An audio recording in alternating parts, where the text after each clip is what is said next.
Well, hey family, this is Darlene. Wanted to thank you for stopping by the Jury by BDK YouTube channel. I know you didn't come here for a sermon. So here's the video, and we'll talk soon. Well, hey family, happy Wednesday. We are halfway through this week already and just about done with this entire month of January, and it is off with a bang. Okay, so we are just gonna go ahead and get some stuff started. We're gonna keep our head down, we're gonna stay focused, we're gonna stay in tune with the news and find out what's going on every single day. Tap into whatever your news source is, get a little bit of it. Don't consume or overwhelm yourself with it because it will drive you crazy. But do stay in tune to what's going on. Um, Man, it's a lot of it, a lot of it. But anyway, I am going to be making some more bracelets, and I am going to be using some more of the hand painted beads. I need to use all these beads up. And the good thing about the hand painted beads, these are 25 millimeter wood beads. And when I get them, they are, let's see if we got some up here, because I get a lot of questions about these beads. So this is what the beads look like when I buy them. They're 25 millimeter.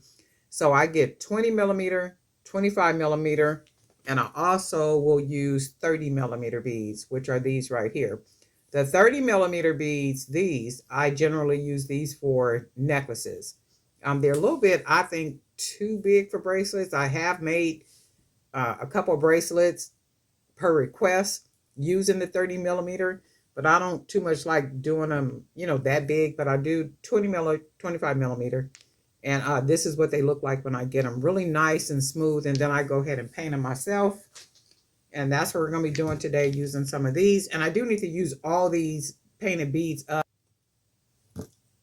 I did another batch of hand painted beads last weekend.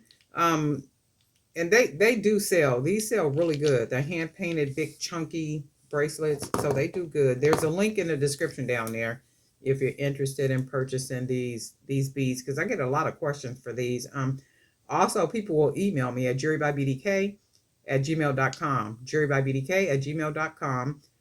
Because sometimes people don't want to put comments, and they'll email me because what they're emailing is like really long, and they'll say that it's too long for a comment. But I don't think any comment is too long. But I think, some people just feel better emailing, and that's okay. That's good stuff.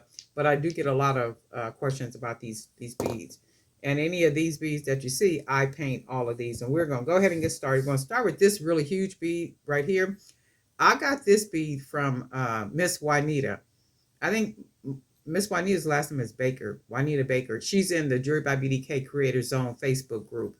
So I had got, I don't remember how many of these she sent me, but this is one of the ones that she sent me. So I'm going to use this one. She sent these maybe a year and a half ago or so. But I'm going to use this for the focal bead. And we are going to go ahead and get started. It is a lot going on.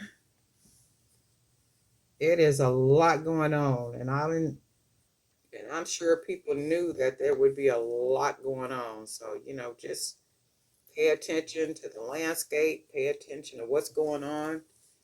Listen to, if you're not a news person, because some people are just news people, they'll watch that stuff all day and all night and then wonder why they're going crazy. Well, you're going crazy because you're watching that stuff all day and all night, and that's all you're thinking about. So if that's all you're consuming, that's basically all you're taking in. Do I want to put this right here? I like that too, but I'm not going to start it that way. Let's put some bigger beads right there first, and then we'll go with these small ones. Because if that is all that you're consuming every day, all day, every day, all day, just think about that. That's the only information that's going to be, recalled in your memory. And you'll be thinking on those things like all day, all the time. And then you'll start worrying and stressing. And, and that's just a strategy of the enemy, is to keep fear in people. And then this is what we're going to do. So this is how I'm going to do it this way. I like the way that looks because I am going to mix with these beads right here, which I think look really good. So we're going go ahead and use. And these are my cow print beads. I call them my cow print beads. They may not look like cow print to you, but they look like cow print to me. So I'm going to go ahead and use them. And I think 6 might be enough. So let's see. We might need one more. And that's what that bracelet looks like. Isn't that beautiful? I'm going to put one more. Let's see. Do I want to put one more or do I want to put a smaller bead?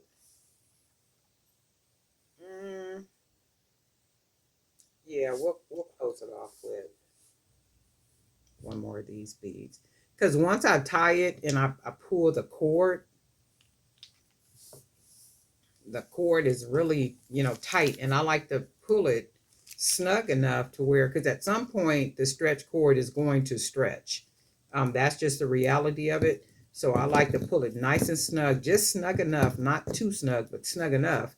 So when the cord does eventually stretch a little bit, it's not so stretched out to where the customer can't continue to wear the bracelet. So I like to one time.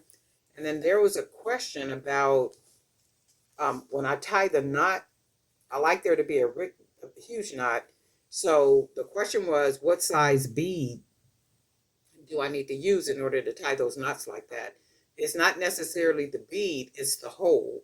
So the hole on the bead would have to be at least 1.5 or larger. And that depends on the thickness of the cord that you're using. So for me, I like to use 1.5 millimeter magic stretch. This is what I like to use, the 1.5.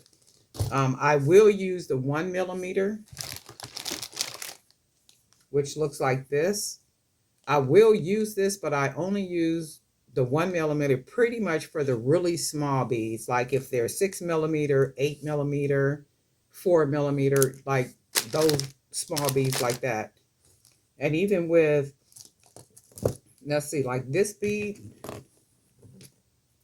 this is an 8 millimeter bead, but if you look at it, it has a pretty big hole, maybe like a 2 millimeter hole, I would think, because that's bigger than a 1.5 millimeter. So that's a really huge hole for this 8 millimeter bead. So it really depends on the hole, not the bead. So I just happen to like to use 1.5, and I like bigger beads. I think bigger beads just make, I don't know, more chunky statement pieces. You can do a lot with the smaller beads too, especially if you add a lot of charms and just depends on how you make it. So all I'm doing is wrapping this, and I'm gonna tie it one more time, and then I'm gonna go ahead and cut this extra off, extra cord, and then this is what I like my knot to look like. And I like the knot to look that way so that when I pull it into the hole, it secures it and it lessens the chance of the knot coming loose. This is a beautiful bracelet. I'm going to leave it just like this. I'm not going to put charms or anything on it. This is gorgeous. Right? How pretty is that? And this could match good with any type of like maybe some leather bracelets, like leather friendship bracelet, leather cord. You can even make just thin leather cord bracelets. You can do bangles. You can do some other beaded bracelets to go with it. But this is gorgeous right here. And then have on a black and white outfit or some cow print or some type of animal print. And this will go like really well. This is really pretty. I really like this. But we are going to keep making more bracelets.